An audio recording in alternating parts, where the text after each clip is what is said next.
نہ یہ خدا ترسی سے زیادہ مناسبت رکھتا ہے۔ اللہ سے ڈر کر کام کرتے رہو، جو کچھ تم کرتے ہو اللہ اس سے پوری طرح باخبر ہے۔ اچھا، ایک بات میں یہاں پہ بیچ میں روک کے کروں گی، قرآن کریم جی میں عدل اور انصاف کی بہت واضح جو ہے اللہ تعالیٰ نے تعلیم دی ہے ہمیں، اللہ کے نبی صلی اللہ علیہ وسلم نے بھی، اور قرآن بھی عدل کرنے کو بار بار کہتا ہے۔ اب عدل کیا چیز ہے؟ جس کو ہم اپنی زبان میں انصاف کہتے ہیں نا، برابری کرنا، یعنی دونوں ایکول ہیں، بیلنس ہونا چاہیے، برابری۔ عدل یہ چیز نہیں ہے، عدل یہ چیز ہے کہ توازن ہو اور تناسب ہو، یعنی جس کو جتنی ضرورت ہے اس کو اتنا ہی دیا جائے، اس سے زیادہ نہ دیا جائے، اس سے کم نہ دیا جائے۔ مثال کے طور پر آپ کے دو بچے ہیں، ایک بچہ بہت چھوٹا ہے اور ہاں ایک کیا؟ بچہ بڑا ہے، ٹھیک ہے؟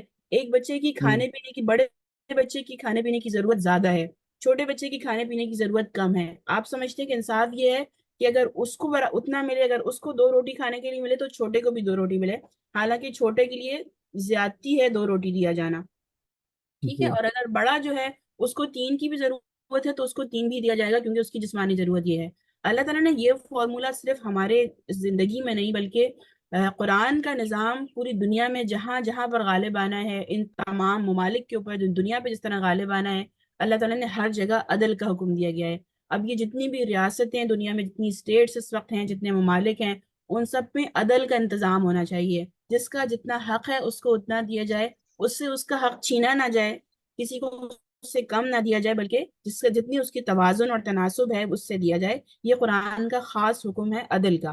اچھا، ایک اس سے پچھلی والی بات یہ، کونوا قوامین للہ شہداء بالقسط، یعنی تم اللہ کی خاطر راستے پر قائم رہنے والے اور انصاف کی گواہی دینے والے بنو، ہماری بالکل پرسنل لائف میں بھی، ہماری فیملی میٹرز میں بھی، اور دنیا کے بڑے معاملات میں بھی۔ اگر تمہاری دوستی کسی سے ہے تم اس کی طرف نہ ہو جانا، تمہیں بالکل راستے کی اور انصاف کی بات کرنی ہے، یہ اللہ تعالیٰ نے اس چیز کا حکم دیا گیا ہے۔ بہت دفعہ فیملی میٹرز ایسے ہوتے ہیں کہ ہم چونکہ ایک طرف ہوتے ہیں اور ہمارا جھکاؤ کسی ایک کی طرف ہوتا ہے، ہماری محبت، ہمارا تعلق کسی ایک کی طرف ہوتا ہے، تو فیصلوں میں بھی اور اختیارات میں بھی ہمارا جھکاؤ اسی طرف چلا جاتا ہے جو غلط طرف ہوتا ہے۔ تو اللہ تعالیٰ نے اس چیز کا حکم دیا ہے کہ واضح طور پر جب تمہارے اوپر یہ والی بات ہے، تم انصاف کی گواہی دینے والے بنو، کسی گروہ کی دشمنی تم کو اتنا مشتعل نہ کر دے کہ تم انصاف سے پھر جاؤ، یعنی تم دوسری طرف والوں کی طرف جاؤ۔ یہ خدا تعالیٰ سے زیادہ مناسبت رکھتا ہے، اللہ سے ڈر کر کام کرتے رہو، جو کچھ تم کرتے ہو اللہ اس سے پوری طرح باخبر ہے۔ چلے میں پڑھ رہی ہوں تیزی سے، پھر میں روک کے بیچ میں آپ لوگوں سے پوچھوں گی انشاءاللہ۔ جو لوگ ایمان لائے، نیک عمل کریں، اللہ نے ان سے وعدہ کیا ہے ان کی خطاؤں سے درگزر کیا جائے گا اور انہیں بڑا اجر ملے گا۔ رہے وہ لوگ جو کفر کریں، اللہ کی آیات کو جھٹلائیں، تو وہ دوزخ میں جانے والے ہیں۔ اے لوگوں جو ایمان لائے ہو، اللہ کے اس احسان کو یاد کرو جس نے ابھی حال ہی میں تم پر کیا، جبکہ ایک گروہ نے تم پر دست درازی کا ارادہ کر لیا، مگر اللہ نے ان کے ہاتھ تم پر روکے رکھے۔ اللہ سے ڈر کر کام کرتے رہو، ایمان رکھنے والوں کو اللہ ہی پر بھروسہ کرنا چاہیے۔ اللہ نے بنی اسرائیل سے پختہ عہد لیا اور ان میں 12 نقیب مقرر کیے، اور ان سے کہا تھا کہ میں تمہارے ساتھ ہوں اگر تم نے نماز قائم رکھی، زکوٰۃ دی اور میرے رسولوں کو مانا اور ان کی مدد کی اور اپنے خدا کو اچھا قرض دیتے رہے، تو یقین رکھو میں تمہاری برائیاں تم سے ظاہر کر دوں گا اور تم کو ایسے باغوں میں داخل کروں گا جن کے نیچے نہریں بہتی ہوں گی۔ مگر اس کے بعد جس نے تم سے کفر کی روش اختیار کی تو در حقیقت اس نے سوا السبیل گم کر دی، یعنی سیدھا راستہ جو تھا وہ اس نے گم کر دیا۔ پھر ان کا یہ اپنا عہد کو توڑ ڈالنا تھا جس کی وجہ سے ہم نے ان کو اپنی رحمت سے دور پھینک دیا اور ان کے دل سخت کر دیے۔ اب ان کا حال یہ ہے کہ الفاظ کا الٹ پھیر کر کے بات کر کے کہیں سے کہیں لے جاتے ہیں، جو تعلیم انہیں دی گئی تھی اس کا بڑا حصہ بھول چکے ہیں۔ آئے دن تمہارے ان میں سے کسی نہ کسی خیانت کا پتہ چلتا رہتا ہے، ان میں بہت کم لوگ اس عیب سے بچے ہوئے ہیں، لہٰذا انہیں معاف کرو اور ان کی حرکات سے چشم پوشی کرو، اللہ ان کو پسند فرماتا ہے جو احسان کی روش اختیار کرتے ہیں۔ اس طرح ہم نے ان لوگوں سے بھی عہد لیا تھا جنہوں نے کہا تھا کہ ہم نصارہ ہیں، مگر ان کو بھی جو سبق یاد کرایا گیا تھا ان کا بڑا حصہ انہوں نے فراموش کر دیا۔ آخرکار ہم نے ان کے درمیان قیامت تک کے لیے دشمنی اور آپس کے بغض اور اناد کا بیج بو دیا۔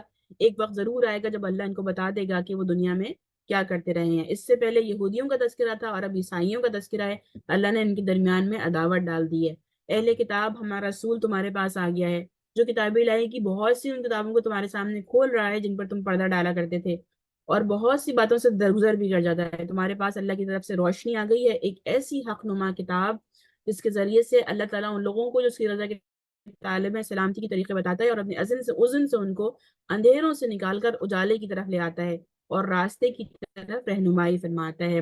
اچھا، اب اہل کتاب اللہ کے نبی صلی اللہ علیہ وسلم کے آس پاس مدینہ میں خصوصی طور پر جو اہل کتاب پہلے سے موجود تھے، یہودی جو پہلے سے موجود تھے، وہ ایک نبی کے آنے کا انتظار کر رہے تھے، لیکن اب جب وہ کتاب بھی لے کر آ گیا اور نبی بھی مبعوث ہو گیا تو وہ انکار کر دیتے ہیں۔ تو اللہ تعالیٰ ان سے کہتے ہیں کہ یہ واضح چیزیں ہیں جو تمہیں اندھیروں سے نکال کر روشنی کی طرف لے کر آئیں گی، جس کے ذریعے سے اللہ تعالیٰ ان لوگوں کو جو اس کی رضا کے طالب ہیں سلام کی، ہاں یہ تو ہم نے پڑھ لیا تھا، یقیناً کفر کیا ان لوگوں نے جنہوں نے کہا مسیح ابن مریم ہی خدا ہے۔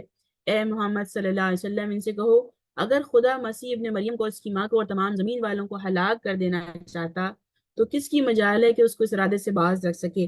اللہ تو زمین اور آسمانوں میں اور ان تمام چیزوں کا مالک ہے جو زمین اور آسمان کے درمیان پائی جاتی ہیں۔ جو کچھ چاہتا ہے پیدا کرتا ہے، اس کی قدرت ہر چیز پر حاوی ہے۔ یہود و نصارہ کہتے ہیں ہم اللہ کے بیٹے اس کے چہیتے ہیں، ان سے پوچھو پھر وہ تمہارے گناہوں پر تمہیں سزا کیوں دینا چاہتا ہے، کیوں دیتا ہے؟ در حقیقت تم بھی ویسے ہی انسان ہو جیسے اور انسان خدا نے پیدا کیے ہیں۔ وہ جسے چاہتا ہے معاف کرتا ہے، جسے چاہتا ہے سزا دیتا ہے۔ زمین اور آسمان کی ساری موجودات اس کی ملک ہیں اور اسی کی کو سب کو اسی کی طرف جانا ہے۔ اہل کتاب، ہمارا یہ رسول تمہارے پاس آیا ہے، ایسے وقت تمہارے پاس آیا ہے اور دین کی واضح تعلیمات تمہیں دے رہا ہے جبکہ رسولوں کی آمد کا سلسلہ ایک مدت سے بند تھا، تاکہ تم یہ نہ کہہ سکو کہ ہمارے پاس کوئی بشارت دینے والا اور ڈرانے والا نہیں آیا۔ سو دیکھو اب وہ بشارت دینے والا اور ڈرانے والا آ گیا ہے، اللہ ہر چیز پر قادر ہے۔ یاد کرو جب موسیٰ نے اپنی قوم سے کہا تھا، اے میری قوم کی لوگو، اللہ کی اس نعمت کا خیال کرو جس نے تمہیں عطا کی۔ اس نے تم میں نبی پیدا کیے، تم کو فرما روا بنایا، تم کو جو وہ کچھ دیا جو دنیا میں کسی کو نہ دیا تھا۔ اے برادران قوم، تم اس سرزمین مقدس میں داخل ہو جاؤ، اللہ نے تمہارے لیے لکھ دی ہے، پیچھے نہ ہٹو ورنہ ناکام و نامراد پلٹو گے۔ یہ فلسطین کے حوالے سے بات ہے کہ جو اس سے پہلے فلسطین کی سرزمین جو حضرت ابراہیم، اسحاق اور یعقوب کا مسکن تھی، اور بنی اسرائیل جب مصر سے نکالے گئے تھے تو اسی سرزمین کو اللہ تعالیٰ نے ان کے لیے نامزد کیا تھا اور کہا تھا کہ اس کو جا کے فتح کرو۔ پیچھے نہ ہٹو ورنہ ناکام و نامراد ہو جاؤ گے۔ انہوں نے جواب دیا، اے موسیٰ وہاں تو بڑے زبردست لوگ رہتے ہیں، ہم ہرگز وہاں نہیں جائیں گے جب تک وہ وہاں سے نکل نہ جائیں، ہاں اگر وہ نکل گئے تو ہم ضرور داخل ہو جائیں گے۔ ان ڈرنے والوں میں دو شخص ایسے بھی تھے جن کو اللہ نے اپنی نعمت سے نوازا تھا۔ انہوں نے کہا، ان جباروں کے مقابلے میں دروازوں کے اندر گھس جاؤ، جب تم اندر داخل ہو جاؤ گے تو تم ہی غالب رہو گے، اللہ سے بھروسہ رکھو اگر تم مومن ہو۔ لیکن انہوں نے یہی کہا، اے موسیٰ ہم تو وہاں کبھی نہ جائیں گے جب تک وہ وہاں موجود ہیں، بس تم اور تمہارا رب دونوں جاؤ اور لڑو، ہم یہاں پر بیٹھے ہیں۔ جو لوگ اللہ کی راہ میں نکلنا نہیں چاہتے، اللہ کی راہ میں نکلنے سے کسمساتے ہیں، وہ ایسی باتیں کرتے ہیں کہ جاؤ تم اور تمہارا رب، چونکہ تم اپنے رب کے ساتھ ہو اور تمہارا رب تمہارے ساتھ ہے، تم لوگ جا کے لڑو، ہم یہاں بیٹھے ہوئے تمہیں دیکھ رہے ہیں۔ اس پر موسیٰ نے کہا، اے میرے رب، میرے اختیار میں کوئی نہیں مگر یا میری ذات یا میرا بھائی، بس تو ہمیں اس نافرمان لوگوں سے الگ کر دے۔ اللہ نے جواب دیا، اچھا وہ ملک 40 سال تک ان پر حرام ہے، یہ زمین میں مارے مارے پھریں گے، ان نافرمانوں کی حالت پر ہرگز ترس نہیں کھانا۔ اور ذرا انہیں آدم کے بیٹوں کا قصہ سناؤ، کم اوقات سنا دو۔ جب ان دونوں نے قربانی کی تو ان میں سے ایک کی قربانی قبول کی گئی اور دوسرے کی قربانی قبول نہ کی گئی۔ اس نے کہا، میں تجھے مار ڈالوں گا۔ اس نے جواب دیا، اللہ تو متقیوں کی نظریں قبول کرتا ہے، اگر تو مجھے قتل کرنے کے لیے ہاتھ اٹھائے گا تو میں تجھے قتل کرنے کے لیے ہاتھ نہیں اٹھاؤں گا، اور اللہ رب العالمین سے ڈرنے والا ہوں۔ میں چاہتا ہوں کہ تو میرا اور اپنا گناہ تو سمیٹ لے اور دوزخی بن کر رہے، ظالموں کے ظلم کا بدلہ یہی ہے۔ آخر کار اس کے نفس نے اپنے بھائی کا قتل اس کے لیے آسان کر دیا اور وہ اسے مار کر ان لوگوں میں شامل ہو گیا جو نقصان اٹھانے والے ہیں۔ پھر اللہ نے ایک کوا بھیجا جو زمین کھودنے لگا تاکہ اسے بتائے کہ اپنے بھائی کی لاش کو کیسے چھپایا جائے۔ یہ دیکھ کر وہ بولا، افسوس مجھ پر، میں اس کوے کے جیسا بھی نہ ہو سکا جیسے اپنے بھائی کی لاش چھپانے کی تدبیر نکال لیتا۔ اس کے بعد وہ اپنے کیے پر بہت پچھتایا۔ اس وجہ سے بنی اسرائیل پر ہم نے یہ فرمان لکھ دیا کہ جس نے کسی انسان کے خون کے بدلے یا زمین میں فساد پھیلانے کے سوا کسی اور وجہ سے قتل کیا، اس نے گویا تمام انسانوں کا قتل کیا، اور جس نے کسی کی جان بچائی اس نے گویا تمام انسانوں کی زندگی بخشی۔ مگر ان کا حال یہ ہے کہ اپنے رسول پیدر پہ ان کے پاس کھلی نشانیاں لے کر آئے، پھر بھی ان میں بکثرت لوگ زمین میں زیادتیاں کرنے لگے۔ جو لوگ اللہ اور اس کے رسول سے لڑتے ہیں اور زمین میں اس کے لیے تگ و دو کرتے پھرتے ہیں، وہ فساد برپا کریں، ان کی سزا یہ ہے کہ قتل کیے جائیں یا سولی پر چڑھائے جائیں یا ان کے ہاتھ پاؤں مخالف سمتوں سے کاٹ ڈالے جائیں یا وہ جلا وطن کر دی جائیں۔ یہ ذلت اور رسوائی ان کے لیے دنیا میں بھی ہے اور آخرت میں اس سے بڑی سزا ہے۔ اچھا، مگر جو لوگ توبہ کریں قبل اس کے کہ تم ان پر قابو پاؤ، تمہیں معلوم ہونا چاہیے کہ اللہ تعالیٰ معاف فرمانے والا اور رحم فرمانے والا ہے۔ اے لوگوں جو ایمان لائے ہو، اللہ سے ڈرو اور اس کی جناب میں بریابی کا ذریعہ تلاش کرو، اس کی راہ میں جدوجہد کرو، شاید کہ تمہیں فلاح نصیب ہو۔ اچھا، یہ والی آیت ہے یا ایھا الذین آمنوا اتقوا اللہ وابتغوا الیہ الوسیلۃ وجاہدوا فی سبیلہ لعلکم تفلحون، کہ اللہ کی راہ میں اللہ تعالیٰ کی طرف جانے کے لیے بیچ میں ذریعہ تلاش کرو۔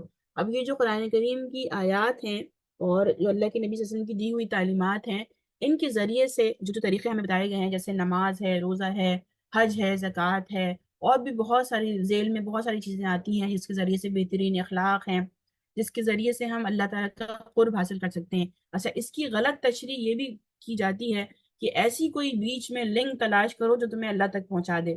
تو ایسا نہیں ہے کہ ہم کوئی وسیلہ جو ہے، اس کا مطلب یہ ہو کہ ہم کوئی ایسا وسیلہ تلاش کریں جو اللہ تعالیٰ کے احکامات کے خلاف ہو۔ ایسا وسیلہ نہیں ہونا چاہیے، کیونکہ اللہ تعالیٰ نے خود ہی قرآن کریم میں بار بار یہ والی بات آتی ہے کہ مجھے پکارو میں تمہیں دوں گا، اور جو پکارنے والا مجھے پکارتا ہے، وَإِذَا سَأَلَكَ عِبَادِي أَنِّي فَإِنِّي قَرِيبٌ أُجِيبُ دَعْوَةَ الدَّاعِ إِذَا دَعَانِ فَلْيَسْتَجِیبُوا لِی۔ جب پکارنے والا مجھے پکارتا ہے تو اس کو جواب دو، میں اس کے قریب ہی ہوں، مجھے پکارتا ہے تو میں اس کی پکار کا جواب دینے والا ہوں۔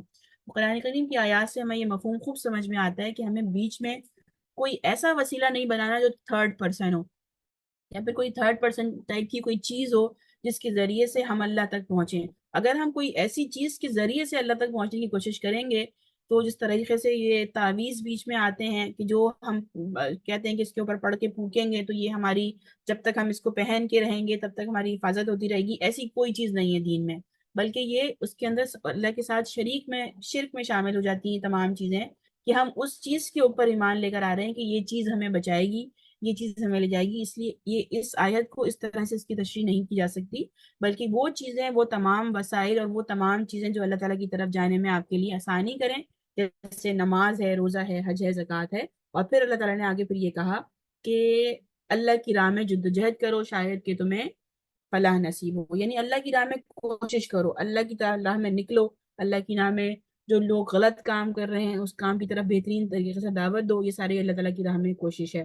خوب جان لو، جن لوگوں نے کفر کرے بھائی اختیار کیا، اگر ان کے قبضے میں ساری زمین کی دولت ہو اور اتنی اس کے ساتھ اور آ جائے کہیں کہ صرف فدیے میں دے کر روز قیامت عذاب سے بچ جائیں، تب بھی وہ ان سے ناقبول کی جائے گی اور انہیں دردناک سزا مل کر رہے گی۔ یہ چاہیں گے کہ دوزخ کی آگ سے نکل کر بھاگیں مگر نہ نکل سکیں گے اور انہیں قائم رہنے والا عذاب دیا جائے گا۔ اچھا، چور خواہ عورت ہو یا مرد، دونوں کے ہاتھ کاٹ دو، یہ ان کی کمائی کا بدلہ ہے، اللہ کی طرف سے عبرت ناک سزا ہے، اللہ کی قدرت سب پر غالب ہے اور وہ دانا اور بینا ہے۔ پھر جو ظلم کرنے کے بعد توبہ کرے، اپنی اصلاح کرے، اللہ کی نظر عنایت پھر اس پر مائل ہو جائے گی، اللہ بہت درگزر کرنے والا اور رحم فرمانے والا ہے۔ کیا تم جانتے نہیں ہو اللہ زمین آسمان کی سلطنت کا مالک ہے، جسے چاہے سزا دے، جسے چاہے معاف کرے، وہ ہر چیز کا اختیار رکھتا ہے۔ اے پیغمبر صلی اللہ علیہ وسلم، تمہارے لیے باعث رنج نہ ہوں وہ لوگ جو کفر کی راہ میں بڑی تیز گامی دکھا رہے ہیں، وہ ان میں سے ہوں جو منہ سے کہتے ہیں کہ ہم ایمان لائے مگر دل ان کی ایمان نہیں لائے، یا ان میں سے ہوں جو یہودی بن گئے جن کا حال یہ ہے کہ جھوٹ کے لیے کان لگاتے ہیں، دوسرے لوگوں کی خاطر جو تمہارے پاس کبھی نہیں آئے سن گن لیے پھرتے ہیں، کتاب اللہ کے الفاظ کو ان کی صحیح میل متعین ہونے کے باوجود اصل معنی سے پھیرتے ہیں، اور لوگوں سے کہتے ہیں اگر تمہیں یہ حکم دیا جائے تو مانو، نہیں تو نہ مانو۔ جسے اللہ ہی نے فتنے میں ڈالنے کا ارادہ کر لیا ہو، اس کو اللہ کی گرفت سے بچانے کے لیے تم کچھ نہیں کر سکتے۔ یہ وہ لوگ ہیں جن کے دلوں کو اللہ نے پاک کرنا چاہا، ان کے لیے دنیا پاک کرنا نہ چاہا، ان کے لیے دنیا میں رسوائی ہے اور آخرت میں سخت سزا ہے۔ یہ جھوٹ سننے والے اور حرام مال کھانے والے ہیں، لہٰذا اگر یہ تمہارے پاس اپنے مقدمات لے کر آئیں تو انہیں اختیار دیا جاتا ہے کہ چاہو تو ان کا فیصلہ کرو ورنہ انکار کر دو۔ انکار کر دو تو یہ تمہارا کچھ بگاڑ نہیں سکتے، یا یہ فیصلہ کرو تو پھر ٹھیک ٹھیک انصاف کے ساتھ کرو، اللہ انصاف کرنے والوں کو پسند کرتا ہے۔ اور یہ تمہیں کیسے حکم دیتے ہیں جب ان کے پاس تورات موجود ہے جس پر اللہ کا حکم لکھا ہوا ہے، پھر اس سے منہ موڑ رہے ہیں؟ اصل بات یہ ہے کہ یہ لوگ ایمان نہیں لاتے۔ ہم نے تورات نازل کی جس میں ہدایت اور روشنی تھی، سارے نبی جو مسلم تھے اسی کے مطابق ان کی یہودی بن جانے والوں کے معاملات کا فیصلہ کرتے تھے۔ اس طرح ربانی اور احبار بھی اسی فیصلے کا مدار رکھتے تھے کیونکہ انہیں کتاب اللہ کی حفاظت کا ذمہ دیا گیا تھا اور اس پر وہ گواہ تھے۔ بس اے گروہ یہود، تم لوگوں سے نہ ڈرو بلکہ مجھ سے ڈرو، میری آیات کو ذرا ذرا سے معاوضے لے کر بیچنا چھوڑ دو۔ جو لوگ اللہ کے نازل کردہ قانون کے مطابق فیصلہ نہ کریں وہی کافر ہیں۔ تورات میں ہم نے یہودیوں پر یہ حکم لکھ دیا تھا کہ جان کے بدلے جان، آنکھ کے بدلے آنکھ، ناک کے بدلے ناک، کان کے بدلے کان، دانت کے بدلے دانت، تمام زخموں کے لیے برابر کا بدلہ۔ پھر جو قصاص کا صدقہ کر دے تو وہ اس کے لیے کفارہ ہے۔ جو لوگ اللہ کی نازل کردہ قانون کے مطابق فیصلہ نہ کریں وہی ظالم ہے۔ پھر انہیں پیغمبروں کے بعد مریم کے بیٹے عیسیٰ کو بھیجا۔ تورات میں جو کچھ اس کے سامنے موجود تھا وہ اس کی تصدیق کرنے والا تھا، اور ہم نے اس کو انجیل عطا کی جس میں رہنمائی اور روشنی تھی، اور وہ بھی تورات میں سے جو کچھ اس وقت موجود تھا اس کی تصدیق کرنے والی تھی، اور خدا ترس لوگوں کے لیے سراسر نصیحت، ہدایت اور نصیحت تھی۔ اور حکم تھا کہ اہل انجیل اس قانون کے مطابق فیصلہ کریں جو اللہ نے اس میں نازل کیا ہے۔ جو لوگ اس اللہ کے نازل کردہ قانون کے مطابق فیصلہ نہ کریں وہی لوگ فاسق ہیں۔ اے محمد صلی اللہ علیہ وسلم، ہم نے تمہاری طرف یہ کتاب بھیجی جو حق لے کر آئی ہے، اور الکتاب میں سے جو کچھ اس کے پاس آگے موجود ہے اس کی تصدیق کرنے والی اور اس کے محافظ و نگہبان ہے۔ لہذا تم خدا کے نازل کردہ قانون کے مطابق لوگوں کے معاملات کا فیصلہ کرو۔ جو حق تمہارے پاس آ گیا ہے اس سے منہ موڑ کر ان کی خواہشات کی پیروی نہ کرو۔ ہم نے تم میں سے ہر ایک کے لیے ایک شریعت اور ایک راہ عمل مقرر کر دی ہے۔ اگرچہ تمہارا خدا چاہتا تو تم سب کو ایک ہی امت بنا سکتا تھا، لیکن اس نے یہ اس لیے کیا کہ جو کچھ اس نے تم لوگوں کو دیا ہے اس میں تمہاری آزمائش ہو۔ لہٰذا بھلائیوں میں ایک دوسرے سے سبقت لے جانے کی کوشش کرو۔ آخر کار تم سب کو خدا کی طرف پلٹنا ہے، پھر وہ تمہیں اصل حقیقت بتا دے گا جس میں تم اختلاف کرتے رہے ہو۔ یعنی اللہ تعالیٰ کے لیے یہ چیز کچھ مشکل نہیں تھی کہ ایک ہی امت بنا دی جاتی، سارے لوگ اہل ایمان ہوتے، سارے لوگ اللہ تعالیٰ کی آیات سنتے، اس کی بندگی کرتے، صبح شام اس کی تسبیح کرتے، لیکن اللہ کا یہ منشا نہیں تھا، اللہ کی یہ مشیت نہیں تھی، تو اللہ نے ایسا نہ چاہا۔ وَلَوْ شَاءَ اللَّهُ لَجَعَلَكُمْ أُمَّةً وَاحِدَةً، اگر اللہ ایسا چاہتا تو ایسا ہو جاتا، لیکن اللہ ہی نے ایسا نہیں چاہا۔ بار بار قرآن کریم میں آپ کو یہ والا لفظ ملے گا، وَلَوْ شَاءَ اللَّهُ، یعنی اگر اللہ چاہتا، اللہ کی مشیت ایسی ہوتی تو اللہ ایسا کر لیتا، لیکن اللہ نے جان کے ایسا نہیں چاہا، اور اللہ یہ چاہتا ہے کہ حق اور باطل میں، اچھائی اور برائی میں اہل ایمان جو ہیں وہ اپنا حصہ ڈالیں، اور اس کے بعد اللہ تعالیٰ کھرے اور کھوٹے کو دیکھے، اللہ تعالیٰ جد و جہد کو دیکھے، اللہ یہ دیکھے کہ کون حق کے ساتھ ہے اور کون باطل کے ساتھ، اور کس نے دنیا میں اچھائی کے لیے کتنا زور لگایا۔ پھر اللہ تعالیٰ انہی آیات میں کہتے ہیں لہٰذا تم بھلائیوں میں سبقت لے جانے کی کوشش کرو، فاستبقوا الخیرات، نیکیوں میں، بھلائیوں میں، اچھے کاموں میں، ان کاموں میں آگے جانے کی کوشش کرو، پھر اللہ تعالیٰ آخر میں تمہیں تمام باتوں کی حقیقت بتا دے گا۔ اے محمد صلی اللہ علیہ وسلم، تم اللہ کے نازل کردہ قانون کے مطابق ان لوگوں کے معاملات کا فیصلہ کرو، ان کی خواہشات کی پیروی نہ کرو۔ اچھا، یہ ہم پڑھ چکے ہیں یہ والی آیات۔ اچھا، پھر اگر یہ خدا کے قانون سے منہ موڑتے ہیں تو پھر یہ کیا جاہلیت کا فیصلہ چاہتے ہیں؟ حالانکہ جو لوگ اللہ پر یقین رکھتے ہیں ان کے نزدیک اللہ سے بہتر فیصلہ کرنے والا اور کوئی نہیں ہے۔ اللہ تعالیٰ نے اسلام کے مقابلے میں جاہلیت کا لفظ استعمال کیا ہے۔ اب یہ جاہلیت چاہے جتنی بھی ماڈرنائز ہو جائے، چاہے اس کے پاس کتنی ٹیکنالوجی آ جائے، چاہے کتنی یہ 5G 3G اور 7G اور کتنی جی پہ چلی جائے، کتنی بھی زیادہ ماڈرن اور ایڈوانس ہو جائے، یہ جاہلیت جاہلیت ہی رہے گی۔ اگر ہم اس وقت دنیا میں رب کے قانون کے مطابق فیصلہ نہیں کرتے تو اسلام اس کو جاہلیت کی پکار کہتا ہے۔ اسلام اس کو جاہلیت کی طرح سے پکارتا ہے کہ ایک طرف اسلام ہے اور ایک طرف جاہلیت ہے، کہ یہ اپنی خواہشات، جس طرح ان کی خواہشات ہیں اور جس طرح ان کا نفس کہہ رہا ہے اس کے مطابق اگر یہ فیصلہ کریں گے تو یہ جاہلیت کے فیصلے کریں گے۔ دنیا میں اس وقت جو قانون چل رہا ہے ہمیں خوب معلوم ہے اچھی طریقے سے کہ کس طرح اللہ تعالیٰ کے قانون سے ٹکرانے والے جاہلیت کے فیصلے ہو رہے ہیں۔ یا ایھا الذین آمنوا لا تتخذوا اليہود والنصارى اولیاء، اے لوگوں جو ایمان لائے ہو یہودیوں اور عیسائیوں کو اپنا رفیق نہ بناؤ، یہ آپس میں ایک دوسرے کے رفیق ہیں، اگر تم میں سے کوئی ان پر اپنا رفیق بناتا ہے تو اس کا شمار بھی انہی میں ہے، یقیناً اللہ ظالموں کو اپنی رہنمائی سے محروم کر دیتا ہے۔ تم دیکھتے ہو کہ جن کے دلوں میں نفاق کی بیماری ہے وہ انہی میں دوڑ دھوپ کرتے پھرتے ہیں، کہتے ہیں ہمیں ڈر لگتا ہے کہ ہم کسی مصیبت کے چکر میں نہ پھنس جائیں، مگر بعید نہیں کہ اللہ جب تمہیں فیصلہ کن فتح بخشے گا یا اپنی طرف سے کوئی بات ظاہر کرے گا تو یہ لوگ اس نفاق پر جسے یہ دلوں میں چھپائے ہوئے ہیں نادم ہوں گے، اور اس وقت اہل ایمان کہیں گے کیا یہ وہی لوگ ہیں جو اللہ کے نام سے کڑی کڑی قسمیں کھا کر یقین دلاتے تھے کہ ہم تمہارے ساتھ ہیں؟ ان کے سب اعمال ضائع ہو گئے اور آخر کار یہ ناکام و نامراد ہو کر رہے۔ اے لوگوں جو ایمان لائے ہو، اگر تم میں سے کوئی اپنے دین سے پھرتا ہے تو پھر جائے، اللہ اور بہت سے لوگ ایسے پیدا کر دے گا جو اللہ کو محبوب ہوں گے اور اللہ ان کو محبوب ہوگا، جو مومنوں پر نرم اور کفار پر سخت ہوں گے، جو اللہ کی راہ میں جدوجہد کریں گے، کسی ملامت کرنے والی کی ملامت سے نہ ڈریں گے۔ یہ اللہ کا فضل ہے، جسے چاہتا ہے عطا کرتا ہے۔ اللہ وسیع ذرائع کا مالک ہے، سب کچھ سنتا اور جانتا ہے۔ تمہارے رفیق تو حقیقت میں صرف اللہ اور اس کا رسول اور وہ اہل ایمان ہیں جو نماز قائم کرتے ہیں، زکوٰۃ دیتے ہیں اور اللہ کے آگے جھکنے والے ہیں۔ جو اللہ اور اس کے رسول اہل ایمان کو اپنا رفیق بنا لے، اسے معلوم ہو کہ اللہ ہی کی جماعت غالب رہنے والی ہے۔ اے لوگوں جو ایمان لائے ہو، تمہارے پیش رو اہل کتاب میں سے جن لوگوں نے تمہارے دین کو مذاق اور تفریح کا سامان بنا لیا ہے، انہیں اور دوسرے کافروں کو اپنا دوست اور رفیق نہ بناؤ، اللہ سے ڈرو اگر تم مومن ہو۔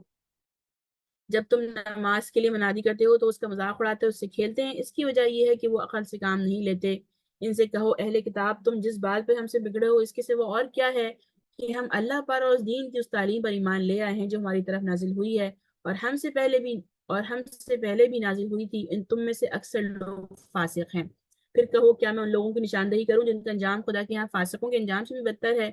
وہ جن پر خدا نے لعنت کی، جن پر اس کا غضب ٹوٹا، جس میں سے بندر اور سور بنائے گئے، جنہوں نے طاغوت کی بندگی کی، ان کا درجہ اور بھی زیادہ برا ہے اور وہ سوا سبیل سے زیادہ بھٹکے ہوئے ہیں۔ جب یہ لوگ تمہارے پاس آتے ہیں تو کہتے ہیں ہم ایمان لے آئے، حالانکہ کفر لیے ہوئے آئے تھے اور کفر ہی لیے ہوئے واپس گئے۔ اللہ خوب جانتا ہے جو کچھ یہ دلوں میں چھپائے ہوئے ہیں۔ تم دیکھتے ہو کہ ان میں سے بکثرت لوگ گناہ اور ظلم و زیادتی کے کاموں میں دوڑ دھوپ کرتے پھرتے ہیں اور حرام کے مال کھاتے ہیں، اور بہت بری حرکات ہیں جو یہ کر رہے ہیں، کیونکہ ان کے علماء اور ان کے مشائخ انہیں گناہ پر زبان کھولنے اور حرام کھانے سے نہیں روکتے۔ یقیناً بہت ہی برا کارنامہ زندگی ہے جو وہ تیار کر رہے ہیں۔ یہودی کہتے ہیں کہ اللہ کے ہاتھ بندھے ہوئے ہیں، باندھے گئے ان کے ہاتھ، لعنت پڑی اس بکواس پر اس کی بدولت جو یہ کرتے ہیں۔ اللہ کے ہاتھ تو کشادہ ہیں، جسے چاہتا ہے جس طرح چاہتا ہے خرچ کرتا ہے۔ حقیقت یہ ہے کہ جو کلام تمہارے رب کی طرف سے نازل ہوا ہے، تم پر نازل ہوا ہے، ان میں سے اکثر لوگوں کی سرکشی اور بدر پرستی میں الٹے اضافے کا موجب بن گیا ہے، اور اس کی پرداش نے ہم نے ان کے درمیان قیامت تک کے لیے عداوت اور دشمنی ڈال دی ہے۔ جب کبھی یہ جنگ کی آگ بھڑکاتے ہیں تو اللہ اس کو ٹھنڈا کر دیتا ہے۔ یہ زمین میں فساد پھیلانے کی صحیح کر رہے ہیں، مگر اللہ فساد برپا کرنے والوں کو ہرگز پسند نہیں کرتا۔ اگر یہ سرکشی کے بجائے یہ اہل کتاب ایمان لے آتے اور خدا ترسی کی روش اختیار کرتے تو ہم ان کی برائیاں ان سے دور کر دیتے اور ان کو نعمت بھری جنتوں میں پہنچاتے۔ کاش انہوں نے تورات اور انجیل اور دوسری کتابوں کو قائم کیا ہوتا جو ان کے پاس ان کی طرف سے بھیجی گئی تھی۔ ایسا کرتے تو ان کے لیے اوپر سے رزق برستا اور نیچے سے ابلتا۔ اگرچہ ان میں سے کچھ لوگ راست رو بھی ہیں، لیکن ان کی اکثریت سخت بد عمل ہے۔ اے پیغمبر، جو کچھ تمہارے پاس تمہارے رب کی طرف سے نازل کیا گیا ہے وہ لوگوں تک پہنچا دو۔ اگر تم نے ایسا نہ کیا تو اس کی پیغمبری کا حق ادا نہ کیا۔ اللہ تم کو لوگوں کی شر سے بچانے والا ہے، یقین رکھو وہ کافروں کو تمہارے مقابلے میں کامیابی کی راہ ہرگز نہ دکھائے گا۔ صاف کہہ دو اے اہل کتاب، تم ہرگز کسی اصل پر نہیں ہو جب تک تم تورات اور انجیل اور ان دوسری کتابوں کو قائم نہ کرو جو تمہارے رب کی طرف سے آ گئی ہیں۔ ضرور یہ ہے کہ یہ فرمان جو تم پر نازل کیا گیا ہے ان میں سے اکثر کی سرکشی اور انکار کو اور زیادہ بڑھا دے گا، مگر انکار کرنے والوں کے حال پر کچھ افسوس نہ کرو۔ یقین جانو یہاں اجارہ کسی کا بھی نہیں، مسلمان ہوں یا یہودی یا سابی یا عیسائی، جو بھی اللہ اور اس کے روز آخر پر ایمان لائے گا اور نیک عمل کرے گا، بے شک اس کے لیے نہ کسی خوف کا مقام ہے نہ رنج کا۔ اور ہم نے بنی اسرائیل سے پختہ عہد لیا، ان کی طرف سے بہت رسول بھیجے، مگر جب کبھی ان کے پاس کوئی رسول ان کی خواہشات نفس کے خلاف آیا تو کسی نے ان کو جھٹلا دیا اور کسی کو قتل کر دیا، اور اپنے نزدیک یہ سمجھے کہ کوئی فتنہ رونما نہ ہوگا، اسی لیے اندھے اور بہرے بن گئے۔ پھر اللہ نے معاف کیا تو ان میں سے اکثر لوگ اور زیادہ اندھے اور بہرے بنتے چلے گئے۔ اللہ ان کی یہ سب حرکات دیکھتا رہا ہے۔ یقیناً کفر کیا ان لوگوں نے جنہوں نے کہا کہ اللہ مسیح ابن مریم ہی ہے، حالانکہ مسیح نے کہا تھا کہ اے بنی اسرائیل، اللہ کی بندگی کرو جو میرا رب بھی ہے اور تمہارا رب بھی۔ جس نے اللہ کے ساتھ کسی کو شریک ٹھہرایا اس پر اللہ نے جنت حرام کر دی ہے اور اس کا ٹھکانہ جہنم ہے، اور ایسے ظالموں کا کوئی مددگار نہیں ہے۔ یقیناً کفر کیا ان لوگوں نے جنہوں نے کہا کہ اللہ تین میں کا ایک ہے، حالانکہ ایک خدا کے سوا کوئی خدا نہیں۔ اگر یہ لوگ اپنی ان باتوں سے باز نہ آئے تو ان میں سے جس نے کفر کیا ہے اس کو دردناک سزا دی جائے گی۔ پھر کیا یہ اللہ سے توبہ نہ کریں گے، اللہ سے معافی نہ مانگیں گے؟ اللہ بہت درگزر فرمانے والا اور رحم کرنے والا ہے۔ مسیح ابن مریم اس کے سوا کچھ نہ تھا کہ بس ایک رسول تھا، اس سے پہلے بھی اور بہت سے رسول گزر چکے ہیں۔ اس کی ماں ایک راست باز عورت تھی اور وہ دونوں کھانا کھاتے تھے۔ دیکھو ہم نے کس طرح ان کے سامنے حقیقتیں نشانیاں واضح کرتے ہیں، پھر دیکھو یہ کدھر الٹے پھرائے جا رہے ہیں۔ ان سے کہو کیا تم اللہ کو چھوڑ کر اس کی پرستش کرتے ہو جو نہ تمہارے لیے نقصان کا اختیار رکھتا ہے نہ نفع کا، حالانکہ سب کی سننے والا اور سب کچھ کر جانے والا تو اللہ ہی ہے۔ کہو اہل کتاب، اپنے دین میں ناحق غلط نہ کرو اور ان لوگوں کے تخیلات کی پیروی نہ کرو جو تم سے پہلے خود گمراہ ہوئے اور بہتوں کو گمراہ کیا اور سوا سبیل سے بھٹک گئے۔ بنی اسرائیل میں سے جن لوگوں نے کفر کی راہ اختیار کی تھی ان پہ داؤد اور عیسیٰ ابن مریم کی زبان سے لعنت کی گئی، کیونکہ وہ سرکش ہو گئے اور زیادتیاں کرنے لگے۔ انہوں نے ایک دوسرے کو برے افعال کے ارتکاب سے روکنا چھوڑ دیا تھا، اور برا طرز عمل تھا جو انہوں نے اختیار کیا۔ اچھا، اس کا مطلب یہاں پر یہ ہے کہ بنی اسرائیل کے حوالے سے اللہ تعالیٰ نے یہ کہا کہ وہ خود بھی کرتے تھے اور دوسروں کو بھی کرتے دینے تھے۔ انہوں نے ایک دوسرے کو برے کاموں کے کرنے سے روک دیا تھا۔ اس کا مطلب یہاں پہ یہ بات صاف سمجھ میں آتی ہے کہ جو امر بالمعروف و نہی عن المنکر، یہ جو قرآن کریم ہمیں بار بار ہم پڑھیں گے نا تو ابھی آگے آتا جائے گا کہ جو لوگ یہ والا کام کرنے والے ہیں وہی دراصل فلاح پانے والے ہیں، وہی دراصل کامیاب لوگ ہیں۔ یہ بنی اسرائیل کی قوم سے بھی ہمیں یہ والی بات بہت پتہ چلتی ہے، اور جن لوگوں نے سبت کا قانون توڑا تھا ان لوگوں سے بھی یہ بات پتہ چلتی ہے کہ جو لوگ غلط کام سے روک نہیں رہے تھے، اللہ تعالیٰ نے وہ لوگ جو روک نہیں رہے تھے اور وہ لوگ کہ جو خاموش بیٹھے ہوئے تھے، اللہ نے ان تمام لوگوں کو ایک طرح سے نیست و نابود کیا، وہ تمام لوگ ناکام و نامراد ہوئے۔ تو یہاں اللہ تعالیٰ نے یہ والی بات بنی اسرائیل کے حوالے سے خاص بتائی کہ وہ لوگ خود بھی برے کام کرتے تھے، دوسروں کو بھی کرنے دیتے تھے، اور ہر قوم کا بگاڑ جو ہے وہ پہلے تھوڑے لوگوں سے ہی شروع ہوتا ہے، پھر اگر اجتماعی طور پر وہ قوم وہی پسند کرتی ہے، وہی کرنے دیتی ہے، تو اللہ تعالیٰ ان تمام لوگوں کو اسی کام کے اندر ڈالتا ہے اور تمام لوگوں کو اس کے بعد ناکام و نامراد اور نیست و نابود کر دیتا ہے۔ آج تم میں سے بکثرت لوگ ایسے دیکھتے ہو جو اہل کتاب کے مقابلے میں کفار کی حمایت اور رفاقت کرتے ہیں۔ یقیناً بہت برا انجام ہے جس کی تیاری ان کے نفسوں نے ان کے لیے کی ہے، اللہ ان پر غضبناک ہو گیا اور وہ دائمی عذاب میں مبتلا ہونے والے ہیں۔ اگر پھر واقعی یہ لوگ اللہ اور پیغمبر اس چیز کے ماننے والے ہوتے جو پیغمبر پر نازل ہوئی تھی تو کبھی اہل ایمان کے مقابلے میں کافروں کو اپنا رفیق نہ بناتے، مگر ان میں سے اکثر و بیشتر لوگ تو خدا کی اطاعت سے نکل چکے ہیں۔ تو اہل ایمان کی دعوت میں سب سے زیادہ سخت یہود اور مشرکین کو پاؤ گے، اور ایمان لانے والوں کے لیے دوستی میں قریب تر ان لوگوں کو پاؤ گے جنہوں نے کہا تھا کہ ہم نصارہ ہیں، یعنی وہ جو عیسائی جو تھے جنہوں نے حضرت عیسیٰ علیہ السلام کو مانا تھا، اور یہ اس وجہ سے کہ ان میں عبادت گزار عالم اور تارک دنیا فقیر پائے جاتے ہیں اور ان میں غرور نفس نہیں ہے۔ جب وہ اس کلام کو سنتے ہیں جو رسول پر اترا ہے تو تم دیکھتے ہو کہ حق شناسی کے اثر سے ان کی آنکھیں آنسوؤں سے تر ہو جاتی ہیں۔ وہ بول اٹھتے ہیں کہ پروردگار، ہم ایمان لائے، ہمارا نام گواہی دینے والوں میں لکھ لے۔ اور وہ کہتے ہیں آخر کیوں نہ ہم اللہ پر ایمان لائیں، اور جو حق ہمارے پاس آئے اسے ہم کیوں نہ مان لیں، جبکہ ہم اس بات کی خواہش رکھتے ہیں کہ ہمارا رب ہمیں صالح لوگوں میں شامل کرے۔ ان کے اس قول کی وجہ سے اللہ نے ان کو ایسی جنتیں عطا کی جن کے نیچے نہریں بہتی ہیں، میں وہ ہمیشہ رہیں گے۔ یہ جزا ہے نیک رویہ اختیار کرنے والوں کے لیے۔ رہے وہ لوگ جنہوں نے ہماری آیت کو ماننے سے انکار کیا اور انہیں جھٹلایا تو وہ جہنم کے مستحق ہیں۔ اے لوگوں جو ایمان لائے ہو، پاک چیزیں جو حلال کی گئی ہیں انہیں حرام نہ کر لو اور حد سے تجاوز نہ کرو، اللہ زیادتی کرنے والوں کو سخت ناپسند کرتا ہے۔ جو کچھ حلال اور طیب رزق اللہ نے تم کو دیا ہے اسے کھاؤ پیو اور اس خدا کی نافرمانی سے بچتے رہو جس پر تم ایمان لائے ہو۔ تم لوگ جو محمل قسمیں یعنی غلطی سے یا جو بیکار سی قسمیں کھا لیتے ہو ان پر اللہ گرفت نہیں کرتا، مگر جو قسمیں تم جان بوجھ کر کھاتے ہو ان پر وہ ضرور تم سے مواخذہ کرے گا۔ ایسی قسم توڑنے کا کفارہ یہ ہے کہ 10 مسکینوں کو اوسط درجے کا کھانا کھلاؤ جو تم اپنے بال بچوں کو کھلاتے ہو، یا انہیں کپڑے پہناؤ، یا غلام آزاد کرو جو اس کی استطاعت نہ رکھتا ہو وہ 3 دن کے روزے رکھے۔ یہ تمہاری قسموں کا کفارہ ہے جبکہ تم قسم کھا کر توڑ دو اور اپنی قسموں کی حفاظت کرو۔ اس طرح اللہ اپنے احکام تمہارے لیے واضح کر دیتا ہے شاید کہ تم شکر ادا کرو۔ اے لوگوں جو ایمان لائے ہو، یہ شراب اور جوا اور یاستانے اور پانسے یہ سب گندے شیطانی کام ہیں، ان سے پرہیز کرو، امید ہے کہ تمہیں فلاح نصیب ہوگی۔ شیطان تو یہ چاہتا ہے کہ شراب اور جوئے کے ذریعے سے تمہارے درمیان عداوت اور بغض ڈال دے اور تمہیں خدا کی یاد سے اور نماز سے روک دے، پھر کیا تم ان چیزوں سے باز رہو گے؟ اللہ اور اس کے رسول کی بات مانو اور باز آ جاؤ۔ لیکن اگر تم نے حکم عدولی کی تو جان لو ہمارے رسول پر صاف صاف حکم پہنچا دینے کی ذمہ داری تھی۔ جو لوگ ایمان لائے اور نیک عمل کرنے لگے انہوں نے جو کچھ پہلے کھایا پیا اس پر کوئی گرفت نہیں، بشرط یہ کہ وہ آئندہ ان چیزوں سے بچے رہیں جو حرام کی گئی ہیں اور ایمان پر ثابت قدم رہیں، اچھے کام کریں، پھر جس چیز سے روکا جائے اس سے رکیں، اور جو فرمان الہی ہو اسے مانیں، پھر خدا ترسی کے ساتھ نیک رویہ اختیار کریں۔ اللہ نیک کردار لوگوں کو پسند کرتا ہے۔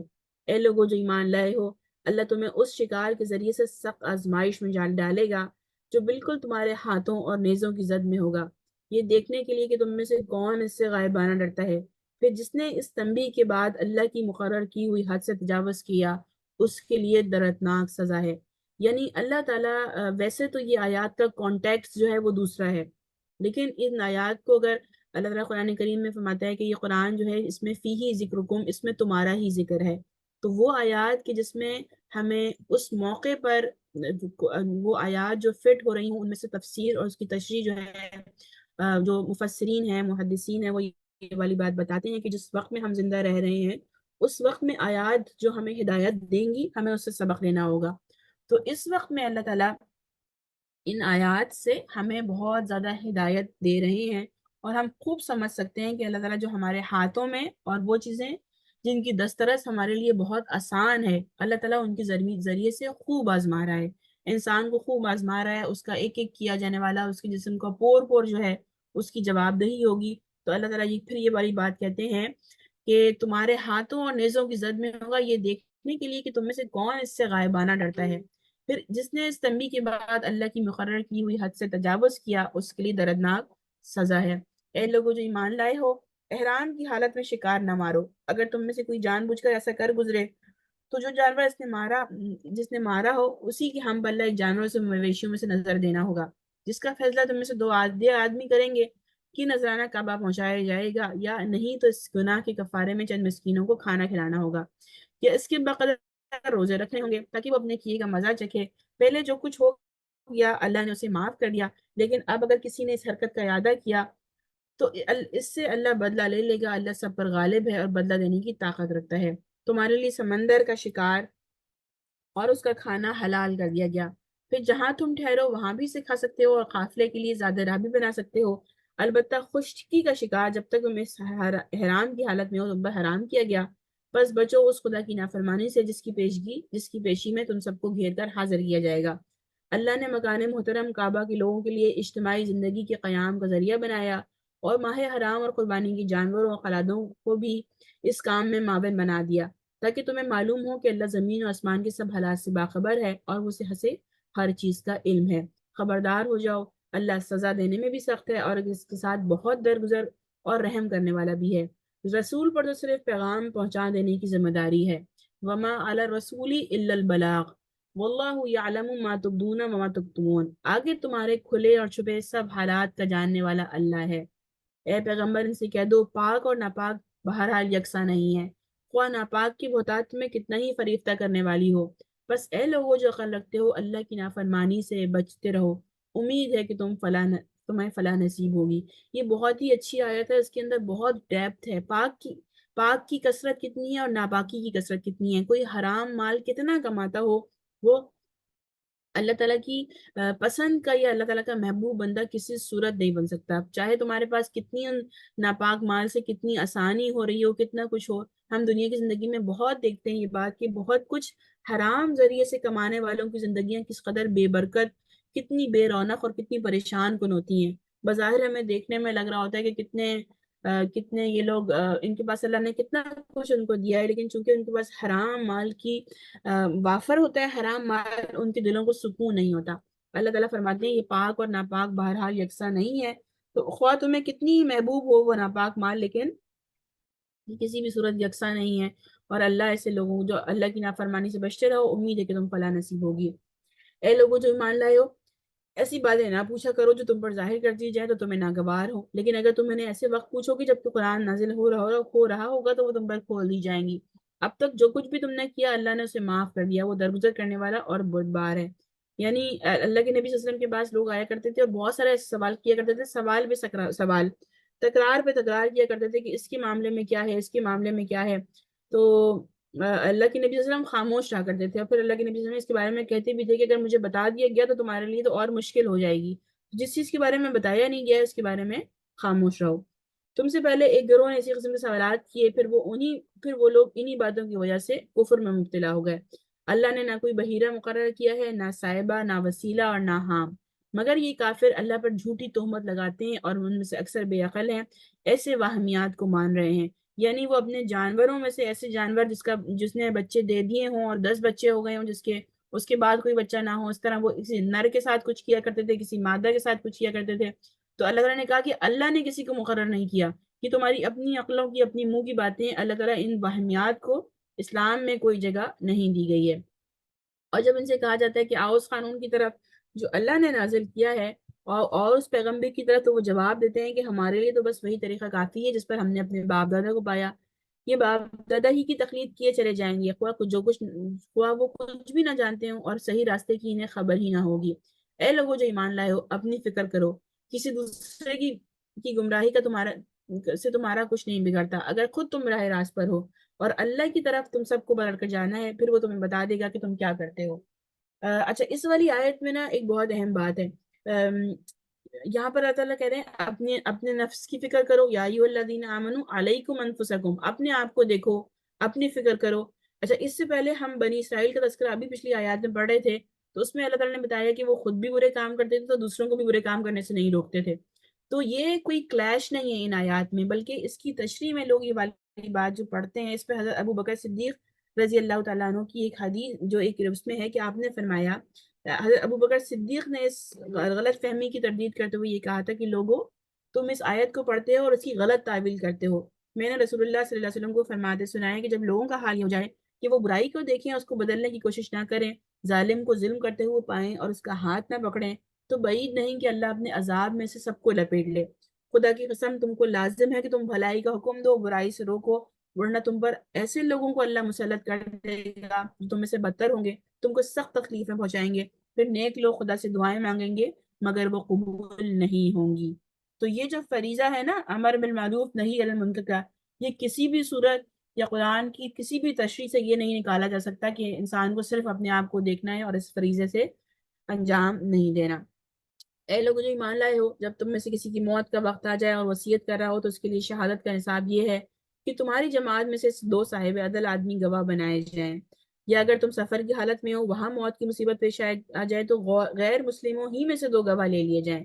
پھر اگر کوئی شک میں پڑ جائے تو نماز کے بعد دونوں گواہوں کو مسجد میں روک لیا جائے اور وہ خدا کی قسم کھا کر کہیں کہ ہم کسی ذاتی فائدے کے عوض شہادت بیچنے والے نہیں ہیں، خواہ ہمارا کوئی رشتہ دار ہی کیوں نہ ہو، ہم اس کی رعایت کرنے والے نہیں، نہ خدا واسطے کی گواہی کو ہم چھپانے والے ہیں، اگر ہم نے ایسا کیا تو گناہ گاروں میں شمار ہوں گے۔ لیکن اگر پتہ چل جائے کہ ان دونوں نے اپنے آپ کو گناہ میں مبتلا کیا تو پھر ان کی جگہ دو اور شخص جو ان کی نسبت شہادت دینے کے لیے اہل تر ہوں، ان لوگوں میں سے کھڑے ہوں جن کی حق تلفی ہوئی ہے، اور وہ خدا کی قسم کھا کر کہیں گے ہماری شہادت ان کی شہادت سے زیادہ برحق ہے اور ہم نے اپنی گواہی میں کوئی زیادتی نہیں کی، اگر ہم ایسا کریں تو ظالموں میں سے ہوں گے۔ اس طریقے سے توقع کی جا سکتی ہے کہ لوگ ٹھیک ٹھیک شہادت دیں گے، یا کم از کم اس بات ہی کا خوف کریں گے کہ ان کی قسموں کے بعد دوسری قسموں سے کہیں ان کی تردید نہ ہو جائے۔ اللہ سے ڈرو اور سنو، اللہ نافرمانی کرنے والوں کو اپنی رہنمائی سے محروم کر دیتا ہے۔ جس روز اللہ سب رسولوں کو جمع کر کے پوچھے گا کہ تمہیں کیا جواب دیا گیا، تو وہ عرض کریں گے ہمیں کچھ علم نہیں، آپ ہی تمام پوشیدہ حقیقتوں کو جانتے ہیں۔ پھر تصور کرو اس موقع پر جب اللہ فرمائے گا اے مریم کے بیٹے عیسیٰ، یاد کر میری اس نعمت کو جو میں نے تجھے اور تیری ماں کو عطا کی تھی، میں نے روح پاک سے تیری مدد کی اور تو گہوارے میں بھی لوگوں سے میری بات کرتا تھا اور بڑی عمر کو پہنچ کر بھی میں نے تجھے کتاب اور حکمت اور تورات اور انجیل کی تعلیم دی، تو میرے حکم سے مٹی کا پتلا پرندے کی شکل کا بناتا اور اس میں پھونکتا تھا اور وہ میرے حکم سے پرندہ بن جاتا، تو مادر ذات اندھے کو کوڑی کو میرے حکم سے اچھا کرتا، تو مردوں کو میرے حکم سے نکالتا، پھر جب تو نے بنی اسرائیل کے پاس سری نشانیاں لے کر پہنچا تو جو لوگ ان میں منکر حق تھے تو انہوں نے یہ کہا یہ تو نشانیاں جادوگری ہیں اور اس کے سوا اور کچھ نہیں ہے، تو میں نے ہی تجھے ان سے بچایا۔ یعنی اور جب میں نے حواریوں کو اشارہ کیا کہ مجھ پر میرے رسول پر ایمان لاؤ، تب انہوں نے کہا کہ ہم ایمان لائے اور گواہ رہو کہ ہم مسلم ہیں۔ اور حواریوں کے سلسلے میں یہ واقعہ بھی یاد رہے کہ جب حواریوں نے کہا اے عیسیٰ ابن مریم، کیا آپ کا رب ہم پر آسمان سے کھانے کا ایک خوان اتار سکتا ہے؟ تو عیسیٰ نے کہا اللہ سے ڈرو اگر تم مومن ہو۔ انہوں نے کہا ہم چاہتے ہیں کہ اس خوان سے کھانا کھائیں اور ہمارے دل مطمئن ہو اور ہمیں معلوم ہو جائے کہ آپ نے جو کچھ کہا وہ سچ ہے اور ہم اس پر گواہ ہوں۔ اس پر عیسیٰ ابن مریم نے دعا کی خدایا ہمارے رب، ہم پر آسمان سے خوان نازل کر دے جو ہمارے لیے اور ہمارے اگلوں پچھلوں کے لیے سب خوشی کا موقع قرار پائے، اور تیری طرف سے ایک نشانی ہو اور ہم کو رزق دے، تو بہترین رازق ہے۔ اللہ نے جواب دیا میں اس کو تم پر نازل کرنے والا ہوں، مگر اس کے بعد جو تم میں سے کفر کرے گا اس میں ایسی سزا دوں گا جو دنیا میں کسی کو بھی نہیں دی گئی ہوگی۔ غرض یہ کہ جب یہ حسنات یاد دلا کر اللہ فرمائے گا اے عیسیٰ ابن مریم، کیا تو نے لوگوں سے کہا تھا کہ خدا کے سوا مجھے اور میری ماں کو بھی خدا بنا لے؟ تو وہ جواب میں عرض کرے گا سبحان اللہ، میرا یہ کام نہ تھا وہ بات کہتا جس کے کہنے کا مجھے حق نہ تھا، اگر میں نے ایسی بات کہی ہوتی تو آپ کو ضرور علم ہوتا، آپ جانتے ہیں جو کچھ میرے دل میں ہے اور میں نہیں جانتا جو کچھ آپ کے دل میں ہے، آپ تو ساری پوشیدہ حقیقتوں کے جاننے والے ہیں، میں ان میں سے میں نے ان سے اس کے سوا کچھ نہیں کہا جس کا آپ نے مجھے حکم دیا گیا تھا، یہ اللہ کی بندگی کرو جو میرا رب بھی ہے اور تمہارا رب بھی، اور میں اسی وقت تک ان کا نگران تھا جب تک ان کے درمیان تھا، جب آپ نے مجھے واپس بلا لیا تو آپ ان پر نگران تھے، آپ تو ساری ہی چیزوں پر نگران ہیں، اب اگر آپ انہیں سزا دیں تو وہ آپ کے بندے ہیں اور اگر معاف کر دیں تو آپ غالب اور دانا ہیں، تب اللہ فرمائے گا یہ وہ دن ہے جس میں سچوں کو ان کی سچائی نفع دیتی ہے اور ان کے لیے ایسے باغ ہیں جن کے نیچے نہریں بہ رہی ہیں، یہاں وہ ہمیشہ رہیں گے، اللہ ان سے راضی ہوا اور وہ اللہ سے یہی بڑی کامیابی ہے، زمین و آسمان کی تمام موجودات کی بادشاہی اللہ ہی کے لیے ہے اور وہ ہر چیز پر قدرت رکھتا ہے۔ اچھا، یہاں پر ہماری سورۃ المائدہ